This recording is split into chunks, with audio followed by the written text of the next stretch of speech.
कल बताया था कि किसी भी रिएक्शन का रेट कैसे निकालेंगे। रेट दो तरह का हो सकता है, एक बताया था इंस्टेंटेनियस रेट, एक बताया था एवरेज रेट।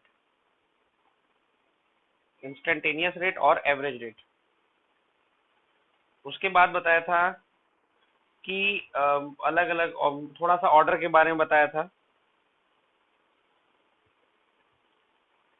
अब उसके आगे की बात करते हैं। किसी ने क्वेश्चन मुझे भेजा था, एक क्वेश्चन डिस्कस करने की बात थी। एक मिनट रुको,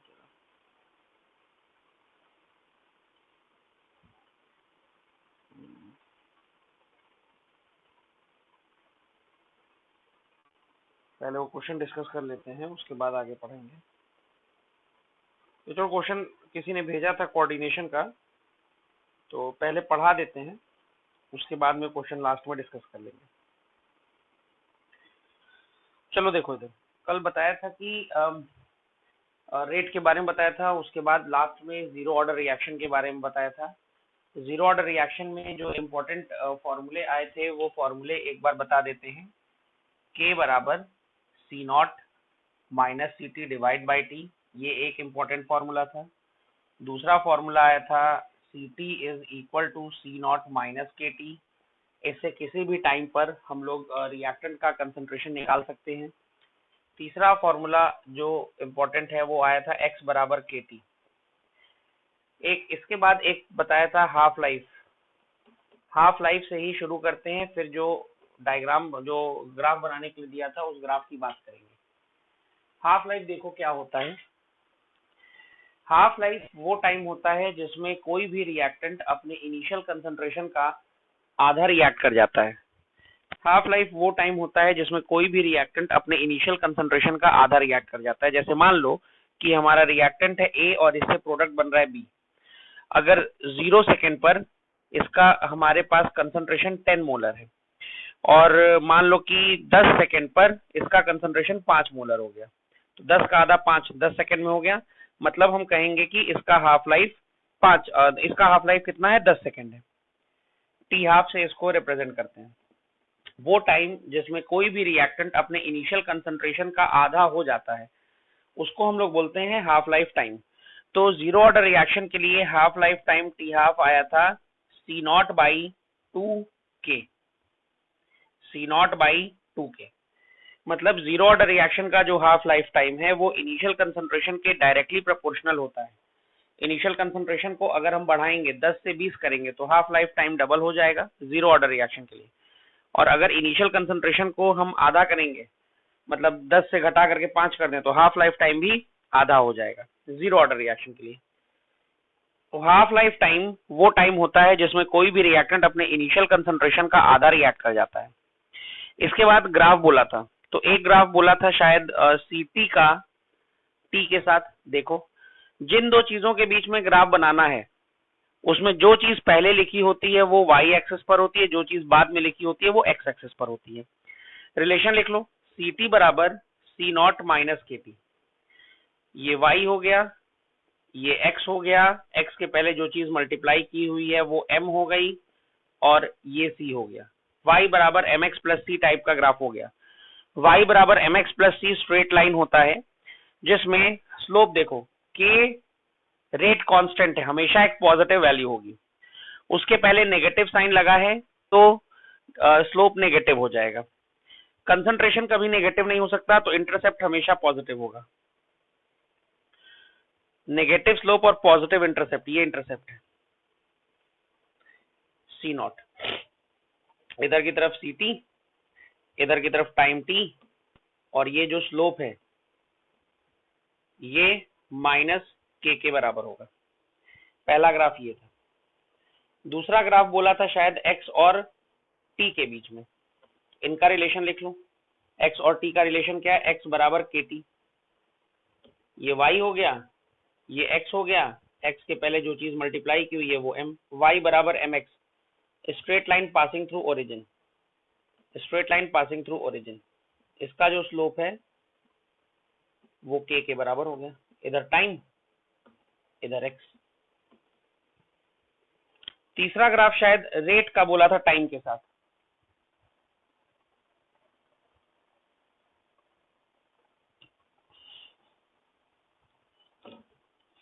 तीसरा ग्राफ बोला था रेट का टाइम के साथ। तो अगर जीरो ऑर्डर रिएक्शन में याद हो तो आया था रेट बराबर माइनस dA/dt बराबर k इंटू ए के कंसंट्रेशन के पावर 0।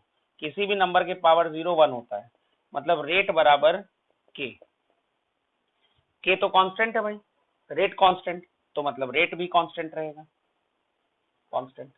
ये वैल्यू कितनी होगी k के बराबर, इधर की तरफ टाइम t, इधर की तरफ रेट। ये तीनों ग्राफ हो गया। ग्राफ बना लीजिए। हाफ लाइफ टाइम मुझसे किसी ने पूछा था, हाफ लाइफ टाइम शायद डाउट था। हाफ लाइफ टाइम वो टाइम होता है जिसमें कोई भी रिएक्टेंट अपने इनिशियल कंसंट्रेशन का आधा रिएक्ट कर जाता है, जितना है उसका हाफ रिएक्ट कर जाएगा। ग्राफ बना लो, ग्राफ लास्ट दिया था।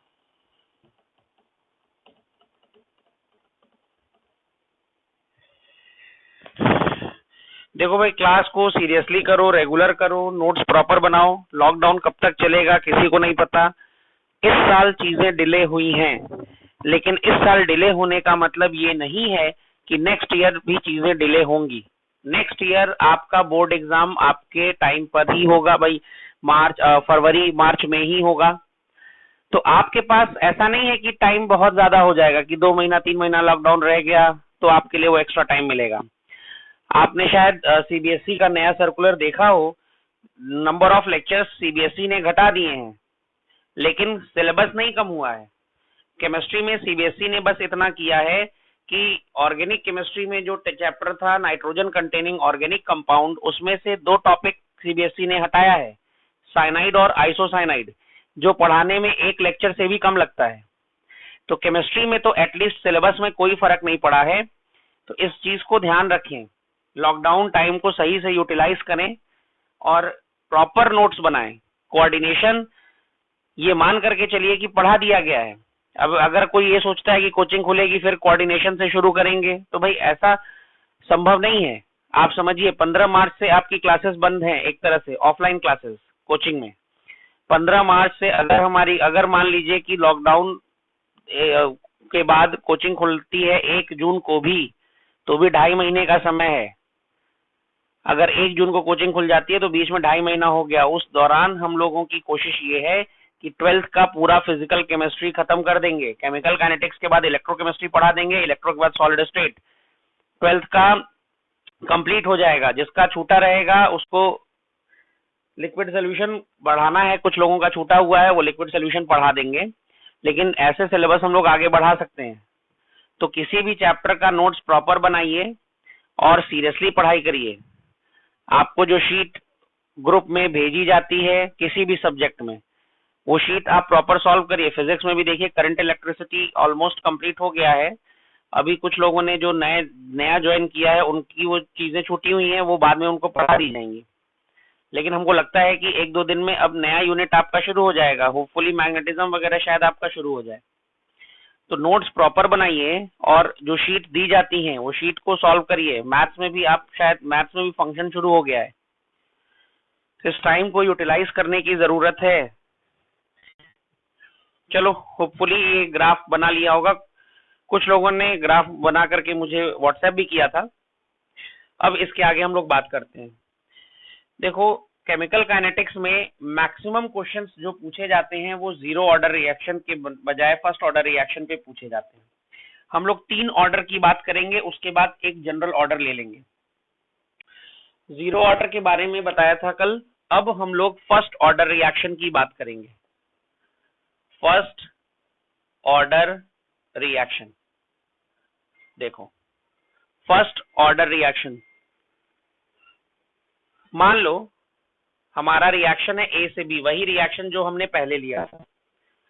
टाइम t बराबर 0 पर ए का मोल ए, स्मॉल ए या कंसंट्रेशन C0, और रिएक्शन शुरू होने के पहले तो प्रोडक्ट रहेगा नहीं, तो B 0 हो जाएगा।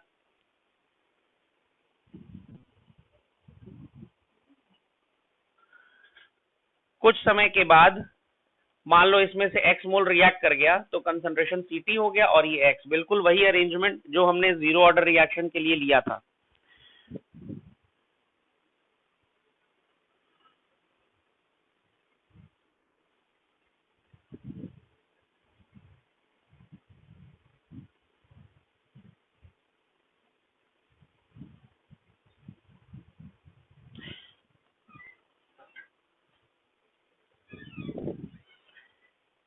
देखो रिएक्शन का rate according to rate law minus D A by D T बराबर K into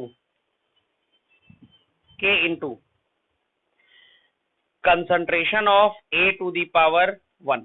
first order reaction है, concentration of A to the power 1। देखो भाई, जो मैक्सिमम क्वेश्चंस होते हैं या जो मैक्सिमम रिएक्शंस होते हैं वो रिएक्शन में सिर्फ रिएक्टेंट ही यूज होता है। जब आपको ऑर्डर के बारे में बताया था तो उसमें रिएक्टेंट भी आया था और प्रोडक्ट भी आया था, रिएक्टेंट और प्रोडक्ट दोनों आया था। तो किसी के मन में ये डाउट हो सकता है कि भाई जब आपने ऑर्डर बताया था तब तो रिएक्टेंट और प्रोडक्ट दोनों के बारे में बताया था, यहाँ पर आप सिर्फ रिएक्टेंट को ले रहे हैं। तो ये वो केस है, जब आपको ऑर्डर बताया था तो जनरल केस बताया था कि क्या क्या हो सकता है। अब यहाँ पर हम लोग उन केसेस को ही डील करते हैं जो जनरली होते हैं, मैक्सिमम केसेस यही होते हैं, इसलिए हम लोग इनको ही डील करते हैं।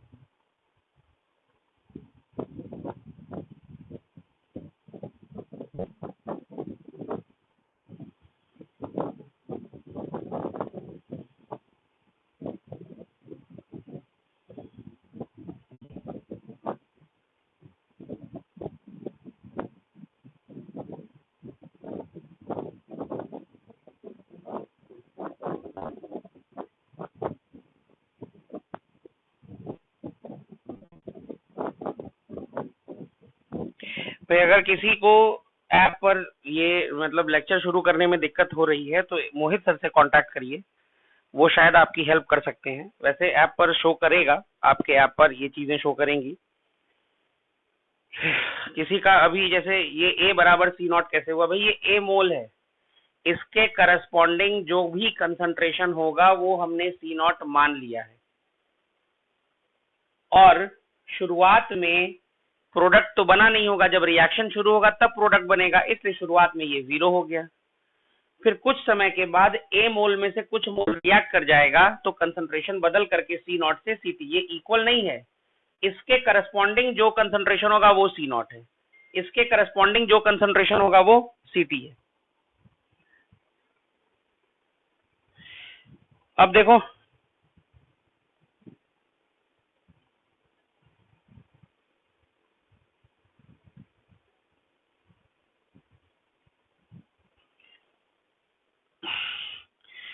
रिएक्टेंट के कंसंट्रेशन के पावर, रिएक्टेंट ए है उसके कंसंट्रेशन के पावर 1। अब ए को हम डी ए के साथ ले आएंगे, माइनस को इधर ले जाते हैं, डी टी को इधर ले जाते हैं, खैर उसको बाद में लिखेंगे। ऐसा हो जाएगा minus D A divide by A बराबर के डी टी, माइनस को अब इधर ले जाते हैं।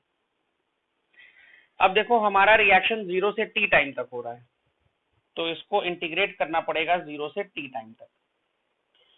0, अगर इसको इंटीग्रेट करना पड़ेगा तो इसको भी इंटीग्रेट करना पड़ेगा। 0 टाइम पर कंसंट्रेशन सी नॉट है और टी टाइम पर कंसंट्रेशन सी टी है। दो basic integration x to the power n dx का इंटीग्रेशन होता है x to the power n plus 1 divide by n plus 1, और integral of 1 upon x dx का इंटीग्रेशन होता है ln x। ln का मतलब कोई नई चीज नहीं है, ln का मतलब लॉग है।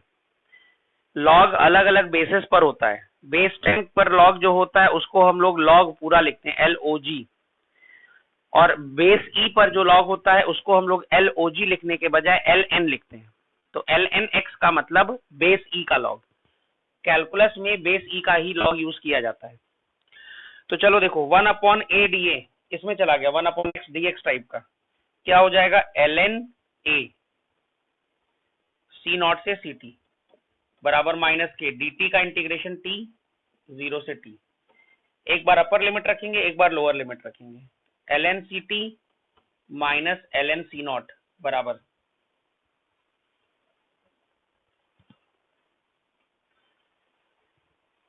माइनस के एक बार t एक बार 0। अब यहां लिखते हैं इसको, माइनस को इसके साथ मल्टीप्लाई कर देते हैं तो बच जाए, हो जाएगा ln c not minus ln c T बराबर के टी, या k बराबर 1 अपॉन टी, टी को इधर नीचे ले आए, ln c not minus ln c T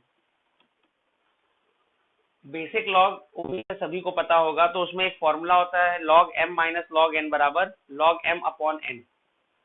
log m upon n बराबर log m minus log n। तो log m minus log n बराबर log m अपॉन n। ये हो गया बेस e के लॉग पर k का फॉर्मूला। लेकिन भाई हम जो लॉग की वैल्यू यूज करते हैं वो बेस 10 के लॉग की यूज करते हैं। तो पहले भी जो चैप्टर्स आपको पढ़ाए हैं या आपने जो पढ़ा होगा क्लास 11th में, उसमें ये आपने पढ़ा होगा कि बेस ई के लॉग को अगर बेस 10 में कन्वर्ट करना हो तो 2.303 से मल्टीप्लाई कर देते हैं। तो ये आ जाएगा k बराबर 2.303 by T log C not by C t. ये सबसे इंपॉर्टेंट फॉर्मूला है इस पूरे चैप्टर का। k is equal to 2.303 by T log C not by C t. ये फॉर्मूला अगर देखा जाए तो क्लास 12th में सिर्फ इसी चैप्टर में नहीं आता है। क्लास 12th में फिजिक्स में आखिरी यूनिट जो हम लोग पढ़ते हैं फिजिक्स में, मॉडर्न फिजिक्स, उसमें एक चैप्टर आता है रेडियो एक्टिविटी। रेडियो एक्टिविटी पूरी तरह से फर्स्ट ऑर्डर काइनेटिक्स है, मतलब ये पूरी चीज रेडियो एक्टिविटी में काम आती है। खैर जब फिजिक्स में आप पढ़ेंगे तो वो सब कुछ बताया जाएगा, अभी हम लोग उस पर नहीं जा रहे हैं। लेकिन ये फॉर्मूला बहुत इंपॉर्टेंट है। इनफैक्ट जो इंपॉर्टेंट फॉर्मूले हैं वो तो एक जगह हम लिख भी देते हैं।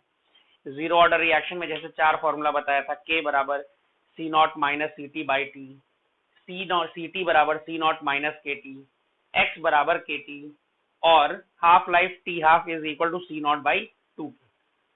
इतना लिख लो, फिर इसके आगे बताते हैं क्या होगा। इतना लिखो जल्दी से। भाई ध्यान रखेंगे कि ए बराबर सी नॉट नहीं है।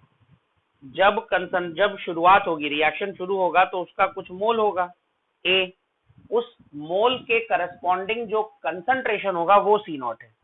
भाई मोल को वॉल्यूम से डिवाइड करोगे तो कुछ तो कंसंट्रेशन आएगा ना, तो वो कंसंट्रेशन सी नॉट है।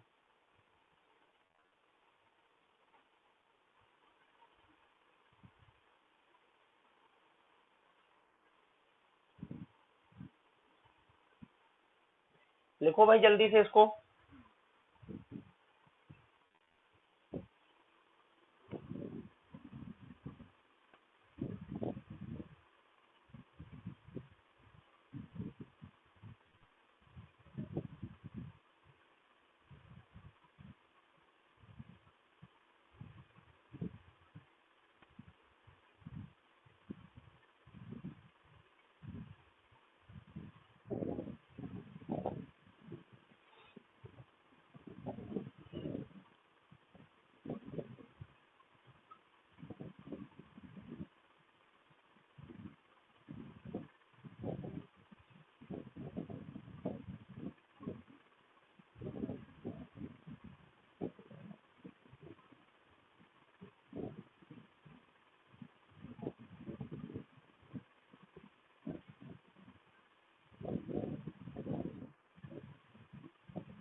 चलो अब देखो इसके आगे की बात करते हैं।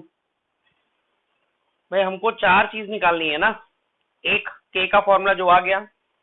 दूसरा, किसी भी टाइम पर रिएक्टेंट का कंसंट्रेशन Ct।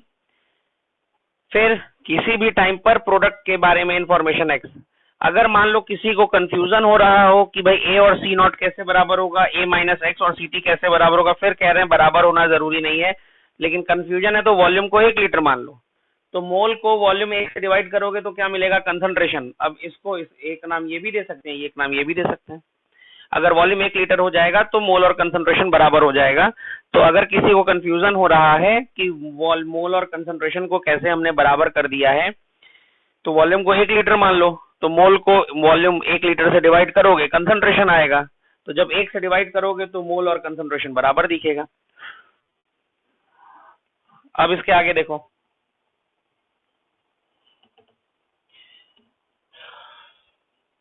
यहां से ले रहे हैं Ct निकालने के लिए, इसको हम लिख सकते हैं Kt बराबर ln C not by Ct। ये बेस E पर है। अगर हम लोग लॉग हटाते हैं तो ये जो बेस है, इस बेस के ऊपर इस नंबर का पावर चला जाता है। चलो लॉग हटा देते हैं, तो C नॉट बाई Ct बराबर e to the power Kt। इस नंबर के ऊपर, ये बेस के ऊपर इस नंबर का पावर चला गया, तो यहां से आ रहा है Ct बराबर C naught upon e to the power Kt, या Ct बराबर C naught into E to the power minus Kt। लो आ गया।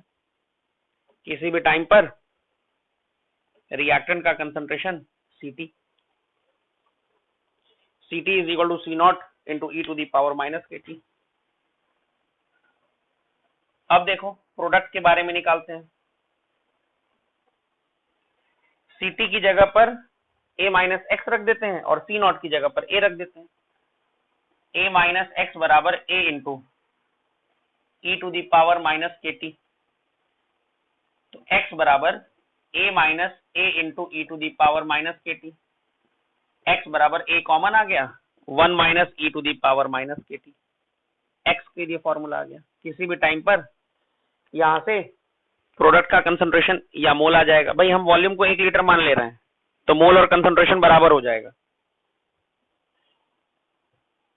इसके बाद देखो हाफ लाइफ मान लो निकालना है। हाफ लाइफ वो टाइम होता है जिसमें कोई भी रिएक्टेंट अपने इनिशियल कंसंट्रेशन का आधा रिएक्ट कर जाता है। भाई आधा रिएक्ट कर जाएगा तो बचेगा कितना, आधा, मतलब Ct कितना होगा, C नॉट बाई 2, और T कितना, T हाफ। रख देते हैं इस इक्वेशन में। K बराबर 2.303 by T half log C not तो है ही, डिवाइड बाई Ct की जगह C not by 2, C not cut गया, ये 2 ऊपर चला जाएगा। अब यहां पर लिख लेते हैं इसको, या चलो यहीं लिख लेते हैं। ये हो जाएगा T हाफ को ऊपर ले जाओ, T हाफ बराबर 2.303 बाई K log 2 log 2 की वैल्यू 0.3010 रखोगे तो आएगा टी हाफ बराबर 0.693 बाई के। तुम देख सकते हो फर्स्ट ऑर्डर रिएक्शन के हाफ लाइफ में कंसंट्रेशन नहीं आ रहा है, जबकि जीरो ऑर्डर रिएक्शन के हाफ लाइफ में कंसंट्रेशन आ रहा था। जीरो ऑर्डर रिएक्शन का हाफ लाइफ कंसंट्रेशन पर डिपेंड करता है, लेकिन फर्स्ट ऑर्डर रिएक्शन का हाफ लाइफ कांस्टेंट होता है, वो कंसंट्रेशन पर डिपेंड नहीं करता है, कांस्टेंट हो। चलो इतना लिखो।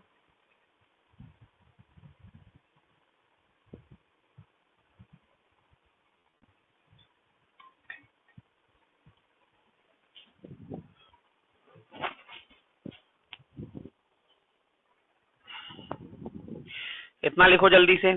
चार फॉर्मूले यहाँ पर क्या आए हैं, के बराबर 2.303 by T log C not by C T. दूसरा सी टी बराबर C naught into E to the power minus K T. तीसरा एक्स बराबर A into 1 minus E to the power minus K T. और चौथा T half बराबर 0.693 by के। ये चार फॉर्मूले आए हैं, ये चार इंपॉर्टेंट फॉर्मूले।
जैसे जीरो ऑर्डर रिएक्शन में ग्राफ बनाया था,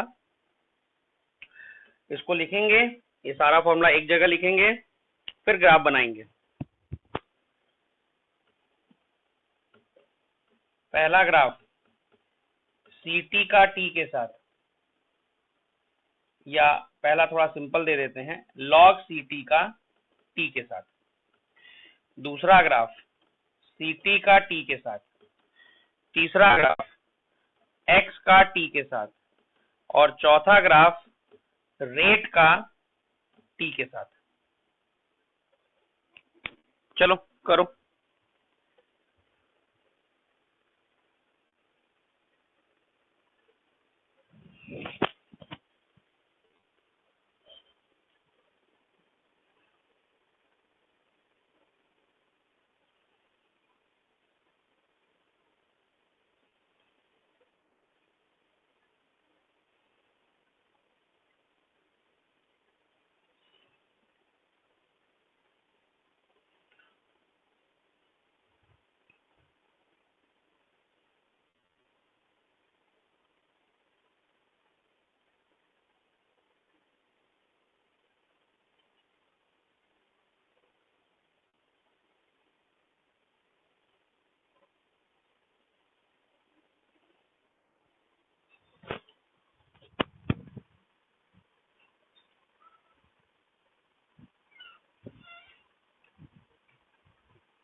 चेक करो, क्लियर नहीं आ रहा है क्या? पूरा ब्लर आ रहा है।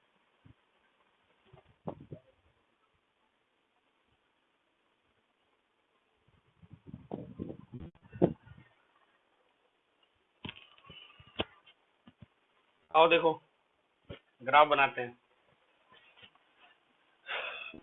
थोड़ा बहुत बेसिक भाई फंक्शन आपको मालूम होना चाहिए, थोड़ा बहुत ग्राफ किस चीज का कैसा होता है। पहला लॉग सीटी का टाइम के साथ ग्राफ।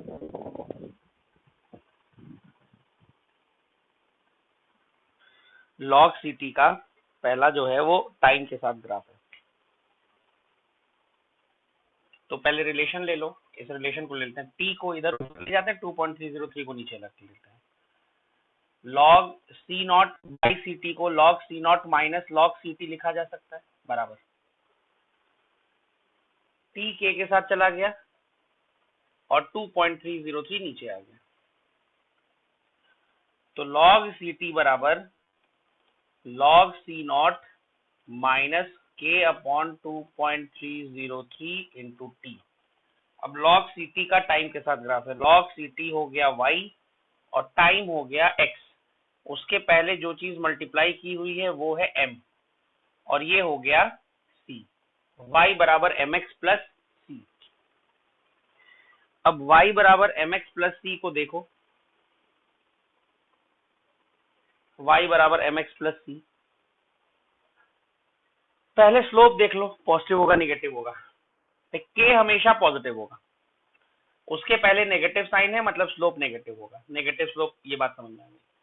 अब log सी नॉट देखो, 3 केस हो सकता है, केस ने हमेशा नेगेटिव, स्लोप हमेशा नेगेटिव होगा, ये बात क्लियर हो गई। अब पहले केस में सी नॉट की वैल्यू 1 से ज्यादा हो सकती है, जब सी नॉट की वैल्यू 1 से ज्यादा होगी तो log सी नॉट पॉजिटिव होगा। log के अंदर वाली चीज जब 1 से बड़ी होती है तो log की वैल्यू पॉजिटिव होती है। इस केस में ग्राफ देखो क्या बनेगा, slope negative, intercept positive. Slope बराबर माइनस के अपॉन 2.303, इधर की तरफ टाइम टी, इधर की तरफ log सी टी, ये जहां कट कर रहा है ये वैल्यू log सी नॉट के बराबर। ये पहला केस, बनाओ इसको।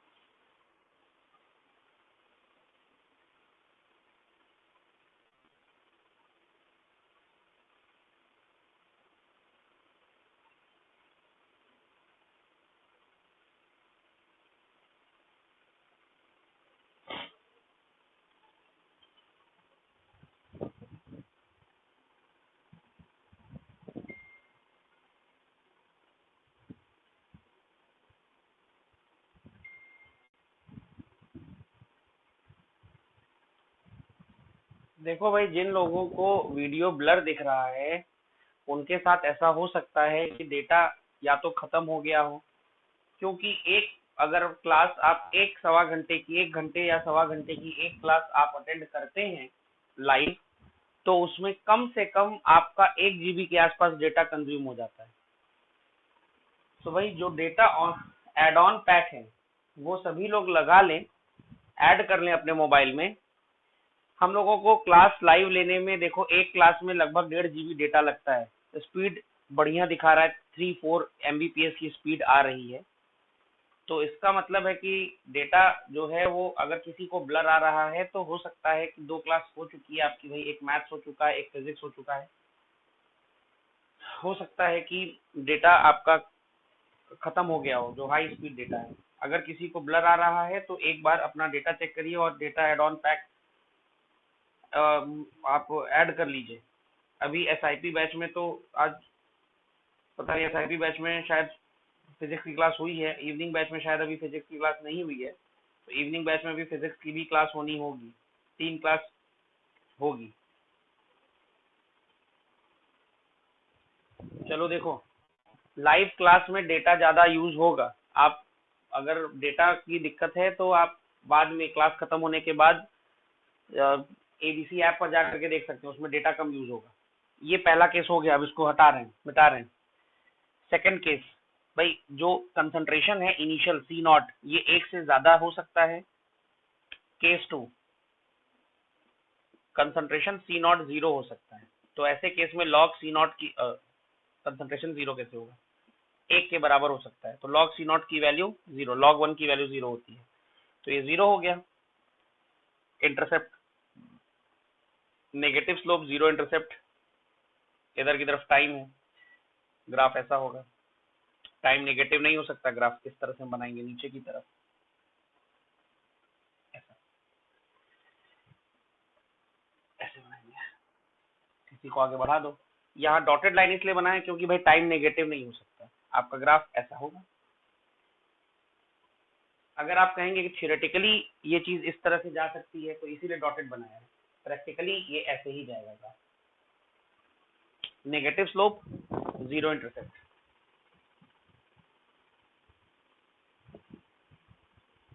Negative slope 0 intercept.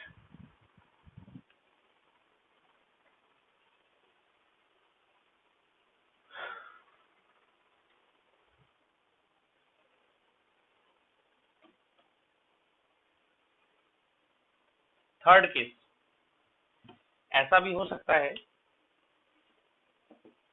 कि सी नॉट की वैल्यू 1 से कम हो। ऐसे केस में log सी नॉट जो होगा वो नेगेटिव आएगा। तो negative slope negative intercept, negative slope negative intercept, ऐसा ग्राफ होगा। इधर की तरफ टाइम, इधर की तरफ log Cp। आप इसको थियोरेटिकली ऊपर बढ़ा सकते हैं, ऊपर बढ़ाएंगे तो ये आगे बढ़ जाएगा भाई स्ट्रेट लाइन इस तरह का। डॉटेड लाइन इसलिए बना रहे हैं क्योंकि टाइम नेगेटिव नहीं हो सकता, तो थियोरेटिकली टाइम 0 से ज्यादा ही होगा, उसके आगे ही बढ़ेगा। ये तीसरा केस हो गया पहले ग्राफ का। बनाओ इसको जल्दी से।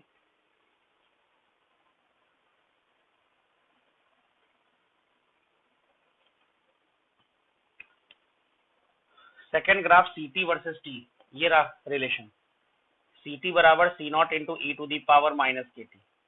अब ये e to the power minus X type का ग्राफ होगा। यहाँ पर ये आपको मालूम होना चाहिए कि e to the power minus X का ग्राफ कैसा आता है। e to the power minus X का ग्राफ डिक्रीजिंग फंक्शन होता है इस तरह का। टाइम t 0 होगा तो e टू दी पावर 0 1 ये हो जाएगा, जहां कट करेगा ये C नॉट, इधर की तरफ t, इधर की तरफ Ct, ये पॉइंट C नॉट हो जाएगा। ये आप मालूम होना चाहिए कि e to the power minus X का ग्राफ इस तरह का डिक्रीजिंग फंक्शन होता है। तीसरा ग्राफ देखो, x का t के साथ, x का रिलेशन ये रहा, x बराबर a into 1 minus E to the power minus KT। देखो फंक्शन जब मैथमेटिक्स में आप पढ़ेंगे तो उसमें ये बताया जाएगा कि भाई 1 minus E to the power minus X का ग्राफ कैसा होता है। अब ये समझ लो e to the power minus KT decreasing है, ये बता दिया, ये घट रहा होगा। एक में से जो चीज माइनस कर रहे हो वो घट रही है। जैसे मान लो शुरू में इसकी वैल्यू हो सकती है 0.5, तो 1 माइनस 0.5 हो गया 0.5। फिर इसकी वैल्यू घट करके 0.5 से मान लो हो सकता है कि 0.4 हो जाए। e to the power minus KT क्योंकि समय के साथ घट रहा है, तो 0.5 से उसकी वैल्यू घट करके 0.4 हो सकती है। तो 1 में से 0.4 घटेगा तो ये पूरा आएगा 0.6।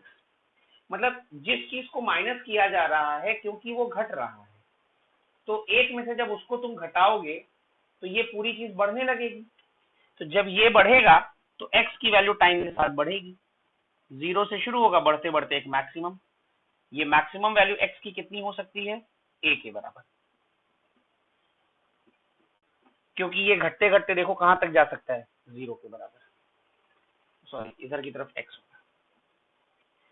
अब हो सकता है भाई कुछ लोगों को ये ग्राफ नहीं समझ में आए, लेकिन अब इसमें क्या है कि तुमको ये मालूम होना चाहिए e to the power minus X का ग्राफ कैसा होता है।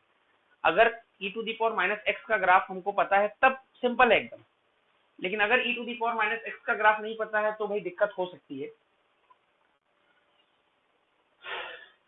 जनरली जो क्वेश्चन पूछा जाता है जेई मेन में, नीट में और बोर्ड में, वो यही पूछा जाता है। ये तीनों एडवांस के अलावा और कहीं मतलब ये सॉरी गलत हो गया, ये वाला जो ग्राफ था ये जेई मेन, नीट और बोर्ड में बस यही तक आता है। ये जो तीनों ग्राफ हैं ये एडवांस में आते हैं। तो हम ये उम्मीद करके चल रहे हैं कि भाई थोड़ा बहुत आपको e to the power minus X, 1 minus E to the power minus X का ग्राफ पता हो। नहीं पता है तो अभी जान लो कि भाई ऐसा ग्राफ होता है। चौथा देख लो, रेट का टाइम के साथ ग्राफ। तो रेट बराबर फर्स्ट ऑर्डर रिएक्शन है के इंटू ए का कंसंट्रेशन। ए का किसी भी टाइम पर कंसंट्रेशन क्या है, सीटी, और सीटी की वैल्यू ये रही। तो रेट बराबर K into C naught into E to the power minus K T. अब ये ग्राफ कुछ ऐसा ही हो गया, बस यहाँ पर सी नॉट था, यहाँ पर के इंटू सी नॉट है, और कोई फर्क नहीं। तो जब तुम रेट का टाइम के साथ ग्राफ प्लॉट करोगे तो वो इसी तरह का ग्राफ आएगा, डिक्रीजिंग, लेकिन ये जो वैल्यू होगी ये के इंटू सी नॉट के बराबर, के इंटू सी नॉट के बराबर। यहाँ पर ये वैल्यू सी नॉट के बराबर थी। इधर की तरफ रेट, इधर की तरफ टाइम। सेकेंड, थर्ड और फोर्थ ग्राफ सिर्फ जेई एडवांस में जरूरत पड़ती है, जेई में, नीट या बोर्ड में जरूरत नहीं पड़ती। लेकिन भाई हम आपको वो सारी चीजें बताएंगे जो पॉसिबिलिटी हो सकती है और जितना आपको जानना चाहिए। हम सिर्फ वही चीज नहीं बताएंगे जिसकी आपको जरूरत अभी नहीं है या अभी जो बात आप नहीं समझ सकते। कुछ चीजें ऐसी हैं जो जैसे जैसे आप कैलकुलस पढ़ेंगे वैसे वैसे आपको समझ में आएंगी। जल्दी से बना लो ग्राफ फर्स्ट ऑर्डर रिएक्शन का।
अब चलो फर्स्ट ऑर्डर रिएक्शन के बाद second order reaction. First order reaction के बाद सेकेंड ऑर्डर रिएक्शन। देखो वही सेम चीज हम लोग ले लेते हैं जो अभी तक ले रहे हैं, ए से बी। ये हमारा रिएक्शन है टाइम टी बराबर 0 पर। मान लो इसका मोल ए या कंसंट्रेशन सी नॉट, ये 0। टाइम टी बराबर टी पर ए में से एक्स रिएक्ट कर गया, कंसंट्रेशन सी नॉट से बदल के सी टी हो गया, ये एक्स बन गया।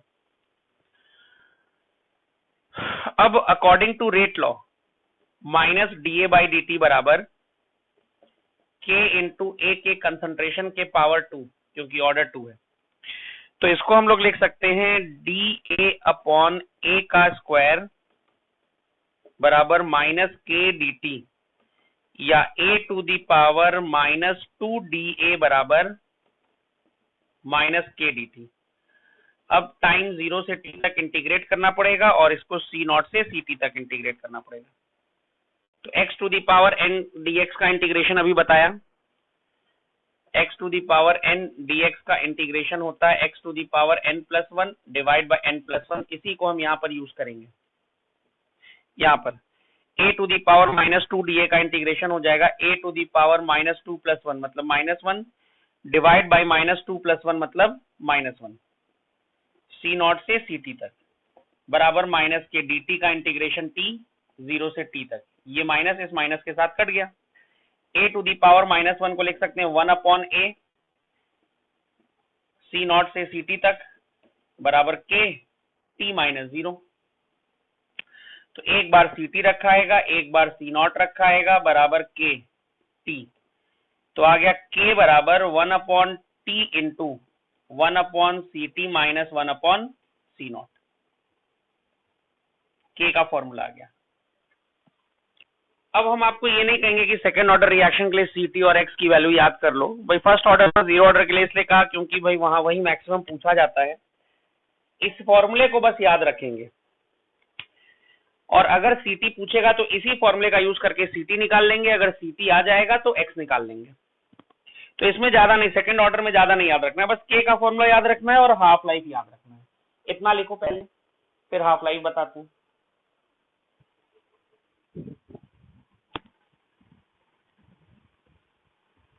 जल्दी लिखो भाई।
देखो इसके आगे भाई,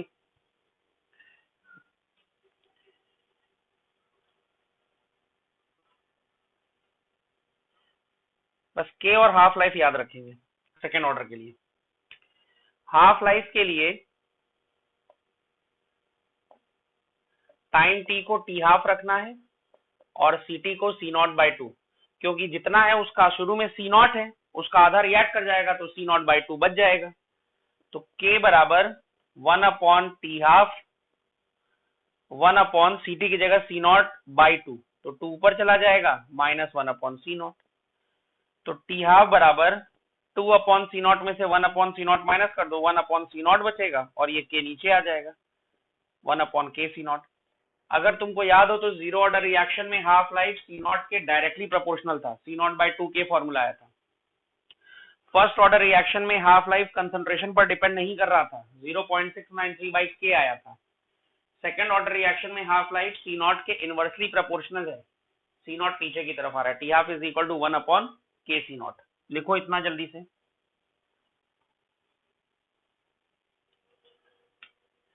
उसके बाद जनरलाइज nth ऑर्डर रिएक्शन, कुछ भी हो सकती है n की वैल्यू, जल्दी से लिखें भाई, 2 मिनट में लिख लीजिए।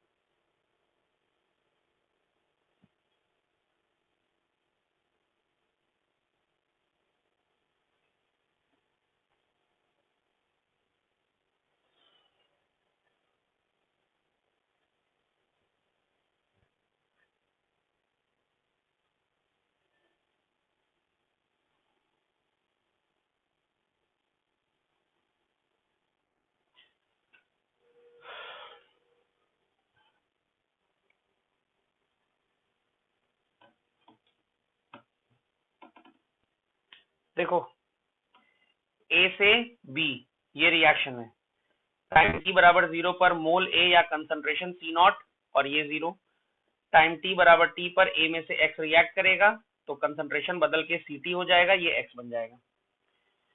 अब क्योंकि nth ऑर्डर रिएक्शन है तो रिएक्शन का rate minus D A by D T बराबर K into concentration of A to the power N, order n है, तो इसको हम लिख सकते हैं dA upon a to the power n बराबर माइनस k dt, या a to the power minus n dA बराबर माइनस k dt। इसको 0 से t तक इंटीग्रेट करना पड़ेगा, इसको c0 से ct तक जैसा अभी तक कर रहे थे। a to the power minus n dA यही वाला फॉर्मूला लगेगा, a to the power minus n plus 1 divide by minus n plus 1 c0 से ct बराबर माइनस k dt का इंटीग्रेशन t 0 से t। अब दोनों तरफ माइनस से मल्टीप्लाई कर देते हैं ताकि ये माइनस भी हट जाए। अगर यहाँ माइनस से मल्टीप्लाई करेंगे तो माइनस n प्लस 1 की जगह पर n माइनस 1 लिख सकते हैं, तो दोनों तरफ माइनस से मल्टीप्लाई कर देते हैं।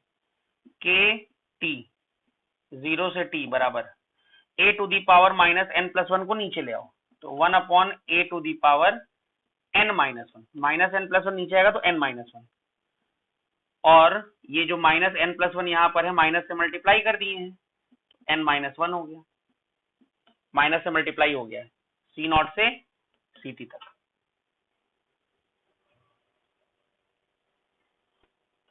फिर देखो एक बार t रख दो, k t माइनस 0 बराबर 1 upon n minus 1, 1 upon ct to the power n minus 1 minus 1 upon c0 to the power n minus 1। तो k बराबर kt बराबर 1 upon n minus 1, 1 upon ct to the power n minus 1 minus 1 upon c0 to the power n minus 1। t को इधर नीचे ले आओ। ये किसी भी ऑर्डर के रिएक्शन के लिए k का फॉर्मूला हो गया, ये जनरल फॉर्मूला है k का। बस n की वैल्यू 1 नहीं होनी चाहिए, क्योंकि अगर n की वैल्यू 1 रख दोगे तो 1 माइनस 1 0, किसी भी चीज को 0 से डिवाइड कर दो तो इनडिटर्मिनेट फॉर्म हो जाता है।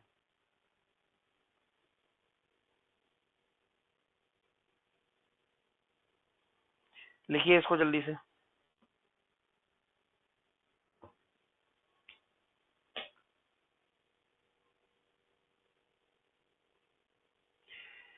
आज की क्लास यहीं खत्म करते हैं, इसको लिख लो।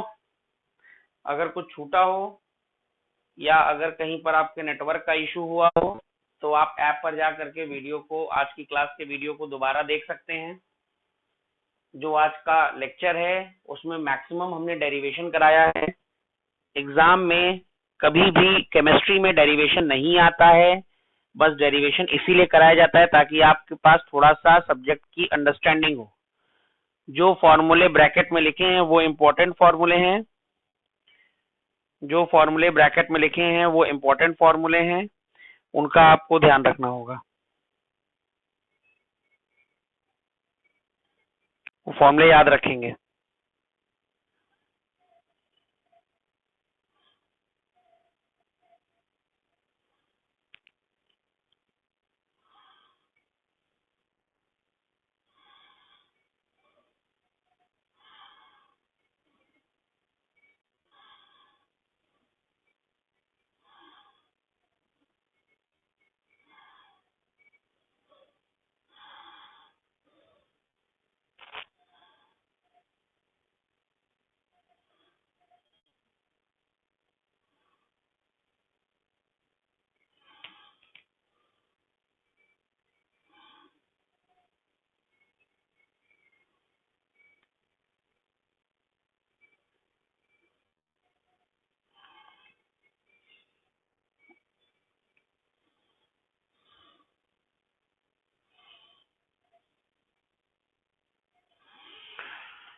चलो क्लास यहीं पर खत्म करते हैं, कल इसी यहीं से शुरू करेंगे।